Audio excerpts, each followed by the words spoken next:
This is WKYT This Morning. Hey there, good morning. I hope you guys had a great weekend. I'm Michelle Chamberlain. And I'm Bill Bryant. Here we are, it's Monday morning. We're going to make the best of it on May 16th. Now it's 6. On the eve of Kentucky's primary, presidential candidate Hillary Clinton is returning to the Commonwealth, but her challenger isn't going away quietly. Also on WKYT, we are tracking a crime alert in Lexington where police say 2 gas station robberies overnight may be connected. And details of a major traffic alert here in Lexington, one that will be impacting drivers for weeks.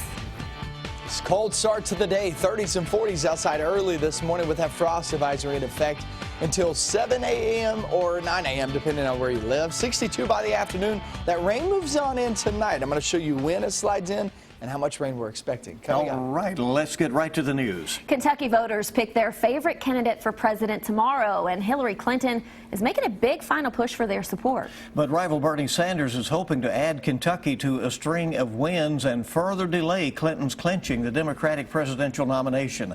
WKYT's Mark Barber is live in Lexington, where Clinton will be making a stop later today. And he's joining us. Good morning, Mark. Good morning, Bill. And Hillary Clinton is now preparing for her final Get Out the Vote speeches. The former First Lady will be in Bowling Green this morning, and then tonight she will be here at Transylvania University to ask voters for their support during tomorrow's Democratic primary. Hillary Clinton is expected to start speaking at 6:45 tomorrow here at the Clive Beck Center. That's 6:45, and the doors will open for the free event that is also open to the public at 4:45. As Clinton gets closer to clinching the number of delegates needed to secure the Democratic nomination, she's hoping to scoop up dozens of delegates in Kentucky. To do that, though, she'll have to get through Senator Bernie Sanders, who won West Virginia last week. As a Vermont senator campaigned in Kentucky over the weekend, he talked about reforming the criminal justice system, giving students free college, and raising the minimum wage. As Clinton returns to Lexington tonight, we expect to hear her continuing to promise voters that she'll try to improve education, create jobs, and raise income for families who have been passed by. Hillary Clinton needs to stop the momentum Sanders has. This looks like a good state where to stage her defense for lots of reasons we could talk about. On the other hand, we have very little data about where this state's going to go, so Sanders certainly could see it as an opportunity to pull an upset. So how many delegates are at stake in Kentucky tomorrow? We'll take a look at that, as well as why the Commonwealth is important for these Democratic candidates, coming up at 6:30. Live in Lexington, Mark Barber, WKYT. And it's really about the momentum at this point going in. Of course, tomorrow's primary in Kentucky is closed, meaning only voters who are registered as members of a particular political party can vote for that party's candidates. Only registered Democrats can vote for their favored Democratic candidate tomorrow. Republicans voted for their presidential candidate, you'll remember, back in March in the caucus. But tomorrow is not just a day for Democrats. There are also U.S. Senate and U.S. Representative races as well. Republicans and Democrats voting in those. In some districts, state senator and state representative candidates are also being chosen. The polls in Kentucky will open at 6 o'clock tomorrow morning. We'll have complete primary election coverage here on WKYT. New on WKYT this morning, Lexington police are trying to figure out if the same person who robbed 2 gas stations overnight. The first happened just before 2 this morning at the Marathon on South Broadway. Police say a man wearing a dark hoodie with his face covered pulled a gun on the clerk and got away with cash. 25 minutes later, another gas station was robbed. This time it was the Shell at Nicholasville Road and Southland Drive. In that case, police again say a gunman wearing a hoodie with his face covered stole cash. They're reviewing surveillance video from both stores.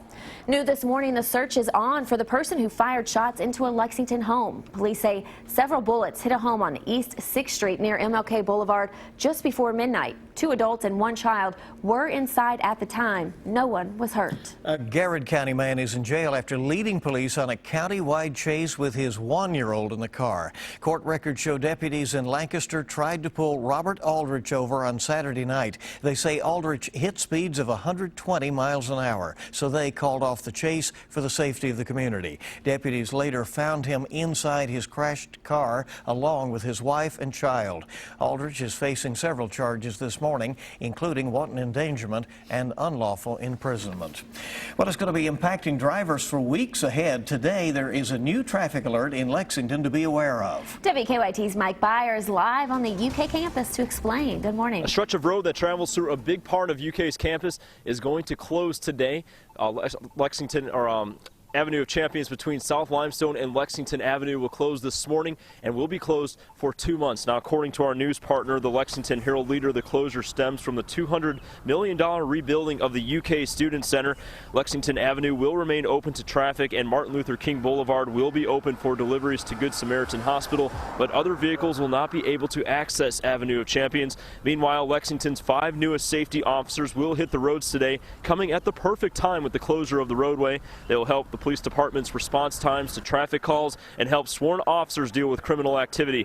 The safety officers can write citations for non-moving violations, help direct traffic, and help with non-injury collisions. Now, I want to mention the sidewalk that runs along the north side of Avenue Champions, this one right here, will be open at all times during the entire duration of the road closure. Live in Lexington, Mike Byer, WKYT. Now, your zone-by-zone forecast with meteorologist Micah Harris. That frost advisory will continue until 9 a.m. for the far east and southeastern zones. If you're in central, north, and northwest, up toward Frankfort and also Owenton, 71 corridor, that goes until 7 a.m., just coming from different National Weather Service offices. But that's your look. Frost advisory in effect, so just keep that in mind. If you have not covered up some of your plans and you're thinking, well, it's too late now, they already have frost on them. There are some spots not seeing that just yet. Jackson at 40 degrees, the sun's starting to rise, so you might as well go ahead and cover them up while you can. And 40 degrees now in Lexington, just in case we drop another 4 to 5 degrees before that sun rises. I actually don't see that happening. For the most part, I believe we actually stay just above that threshold that we look for some frost to form. 37 degrees there in Frankfort. That's a little on the verge right there, but we'll finish off mid to upper 30s. Once it's all said and done. And we travel off into the afternoon. Looks pretty good today. And now I know we'll get some cloud cover moving on in here. It's not going to be the best looking afternoon in store with a mixture of sun and clouds. Temperatures, not too bad, but they're still on the cool side, 62 degrees. Look what happens when we go off into the night and into tomorrow. I would say the first batch of rain starts to move on in here just before midnight. It's not a lot of rain at that time. Tomorrow morning is pretty widespread, especially across that central and northern corridor. Those areas about I-64 northbound, that's your best bet at actually seeing rain tomorrow. You'll still get some in the southern half, don't get me wrong, especially the morning hours. But that cool air just settles on in, and it does not move the next couple of days. Next couple of days, we're looking at upper 50s, lower 60s for most. That is the key word, key words, I should say, for most, because tomorrow, it kind of depends on where you are. If you are south of I-64, that warm front moves north of you tomorrow, you're talking lower 70s tomorrow. But if you're in the central zones here in Lexington and northern zones, you're talking about upper 50s, lower 60s. All depends on where you are tomorrow, but I will say this, tomorrow does look pretty sloppy, especially the morning hours trying to get out there and vote. And this is with summer right around the corner. We need it to warm up, Micah. It's coming, absolutely. Thanks so much. Each morning we bring you weather and traffic together. Here's Officer Don with a look at what's happening on the roads. Good morning. Good morning. Just check the circle on the inner and outer loops between Richmond Road over to Nicholasville Road, and things are moving okay. Police are running radar this morning in that area, so be careful, especially on the inner loop. Interstate looks good between the northern and southern splits. Let's get a quick look outside, and we'll show you what to expect as you head out this morning as far as traffic flow is concerned. Inbound Nicholasville Road coming in from Jessamine County, steady. No problems on Harrodsburg Road toward the crossover, and then of course downtown looking pretty good too. So we'll keep you up to date on our speeds here from Nicholasville, about 14 minutes. Georgetown will take about 14, and Winchester about 25 so far. Now back to you in the studio. Okay, all in all, looks like a good ride-in for most. Thank you, Don. And you can get the latest traffic and weather information anytime with the WKYT Weather Plus Traffic app. Download that for free in the app or Google Play stores. Great to have you with us at 6:09 on WKYT on your Monday morning as you rise and shine and come to life for this Stretch it out, week. right? That's Stretch it out. A lot more news on the way this morning. Federal investigators will be in Texas this morning trying to determine what caused one of the deadliest accidents in the state's history. Kentucky mornings start here. You're watching WKYT This Morning. back to WKYT this morning. Thanks so much for joining us. Your time is 6:13. This morning, national safety investigators are looking into the operations and maintenance records of a Texas charter bus company involved in a deadly crash. 8 people were killed and dozens more were injured in that, and Hannah Daniels has the latest on the investigation. Federal investigators are now trying to determine the cause of a deadly charter bus crash north of Laredo, Texas on Saturday. 52 people were on board when the driver lost control and the bus rolled over. 7 passengers were killed on the scene. 1 later died at the hospital. Well, I just wanted to get here. I was very anxious and worried. This woman rushed to the hospital after learning her 67-year-old mother, Virginia Ramirez, was on the bus headed to a casino with her friend. She tells me that she turned around and she just saw her best friend, no action. And when she was outside, she could see inside that her friend looked like she was passed on. Her mother is recovering in a hospital with several broken bones. Texas company OGA Charters owns the bus involved in the accident, and according to the Associated Press, last year the company was ordered by Louisiana state inspectors to take one of its buses off the road to fix brakes and exit door problems. National Transportation Safety Board members arrived on the scene Sunday. The tires, the brakes, the suspension, the steering. This is in an effort to rule out any mechanical failure that may have contributed to the crash. Investigators have requested the inspection and maintenance records. Hannah Daniels, CBS News. And officials released the names of the victims overnight. They ranged in age from 50 to 80 years old. Authorities in Colombia have intercepted more than 8 tons of cocaine in what they claim to be the country's largest seizure ever. The drugs were found inside a hole under a banana farm in the Caribbean. Police say the 359 bags of cocaine belong to the country's largest cocaine trafficking organization. 3 people were arrested during the police operation. Authorities say the drugs were ready to be sent to Central America, bound for the United States. President Obama used his commencement speech yesterday at Rutgers University to slam Republican presidential candidate Donald Trump's positions on immigration, trade, and Muslims. The president urged graduates to shun those who advocate building walls and stressed ignorance is not a virtue. It's not cool to not know what you're talking about. That's not keeping it real or telling it like it is. That's not challenging political correctness. That's just not knowing what you're talking about. The graduation address was the second of 3 President Obama will deliver in his final term. The U.S. Coast Guard has suspended a search in the Gulf of Mexico for a passenger missing from a cruise ship that sailed out of Galveston, Texas. Surveillance video showed a woman on the Carnival Liberty falling overboard early Friday. After a passenger check, it was determined that 33-year-old Samantha Broberg was missing from the ship.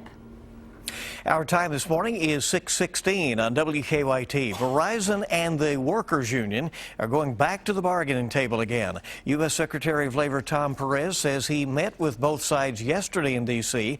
About 40,000 workers walked off of the job last month. They'd been working without a contract since August. Facebook CEO Mark Zuckerberg is meeting this week with prominent conservatives like Glenn Beck to discuss allegations that the social media site censors conservative posts on its trending news section. The website Gizmodo reported that Facebook workers often left out conservative stories even if they were trending. Facebook said it found no evidence that the report is true. General Motors is telling dealers not to sell certain SUVs because the gas mileage is wrong on the window stickers. The automaker says the stickers on the vehicles show 1 to 2 miles per gallon too high. GM says it was an honest mistake. A new Gallup poll is finding that millennials are costing the U.S. economy more than $370 billion a year. The data shows that between 2008 and 2015, the economy lost about $950 million per year because of a declining spending by 18 to 34-year-olds. And according to the poll, the Great Recession is to blame for most of that. Samsung wants to make your smart watch even smarter and bigger. The company filed a patent for technology that lets the watch project information on a nearby surface like users' hands or forearms is where you can wear them now. You can use the larger space to write or interact with apps. So maybe some changes coming there. Oh man, they've come up with everything, right? WKYT This Morning is just getting started. Armed with a GPS, this driver didn't think to stop and ask for directions until after the commute got a little wet. It's all about the temperatures today. Then we go off overnight and into tomorrow morning. That's when we start to see that rain move on in. So we'll talk temperatures today, and then we'll talk rain the next couple of days. I'll have that coming up next.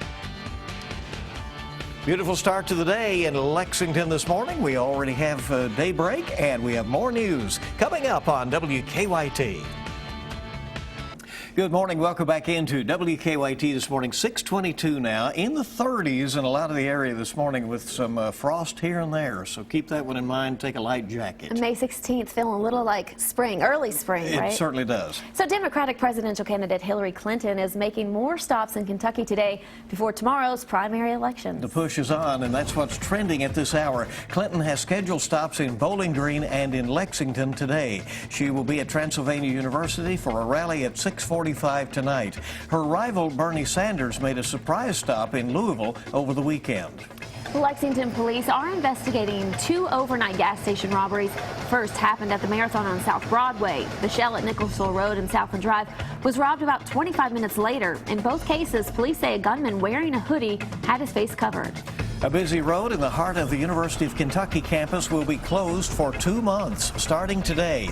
Crews are closing Avenue of Champions while they continue construction on a new student center. It is a chilly start to the morning out there as we have daylight right now, and let's check in with meteorologist Micah Harris. Yeah, it's all about that today, especially as we travel off into the next couple of hours. Still very chilly. Clouds are on the increase, though. That's helping out our south and our western zones.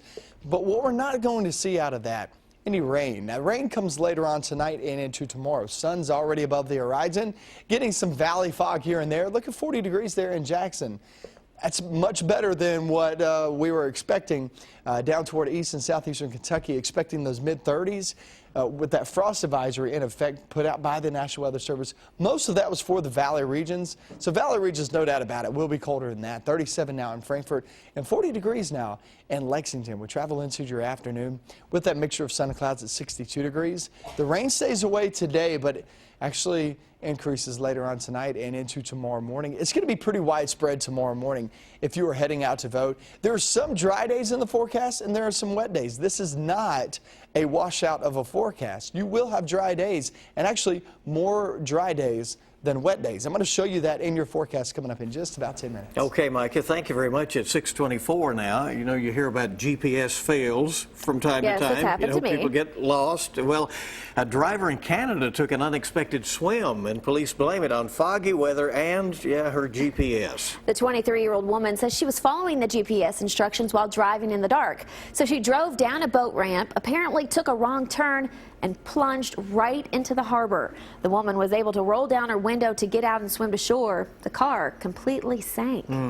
Scary to think about. Yeah. Now, there's something strange in a North Carolina neighborhood. Right, a Taurus tricked out to be reminiscent of the car from the 80s flick Ghostbusters. It's made up of a propane tank, an old mop bucket, and a coffee can for the radar detector. It even has a proton backpack made of a vacuum cleaner and well as some other things. But this Ghostbuster isn't necessarily hunting ghosts, more like grins. Mostly it's to make people smile. As crazy as things are today, everybody needs a little bit of smile and happiness in their life. It costs $600, including the cost of the car to recreate it. So, in other words, it's a rolling pile of junk, but it looks... Well, it's true. You know, Ghostbuster fans out there would not like your comment. That's true. Well, they get it, though, and they're certainly enjoying that and seeing that site in North Carolina. What a crafty guy. Good idea. All right, 6:25 on WKYT this morning. A lot more news is coming up for you this morning. Yeah, why a Central Kentucky couple who's already adopted 4 kids say their family will not be complete until they adopt one more. All of our top stories are on the way. Tuesday night's Mega Millions jackpot is $174 million, and Wednesday night's Powerball jackpot is $60 million. So good to have you along. Stay with us now on WKYT.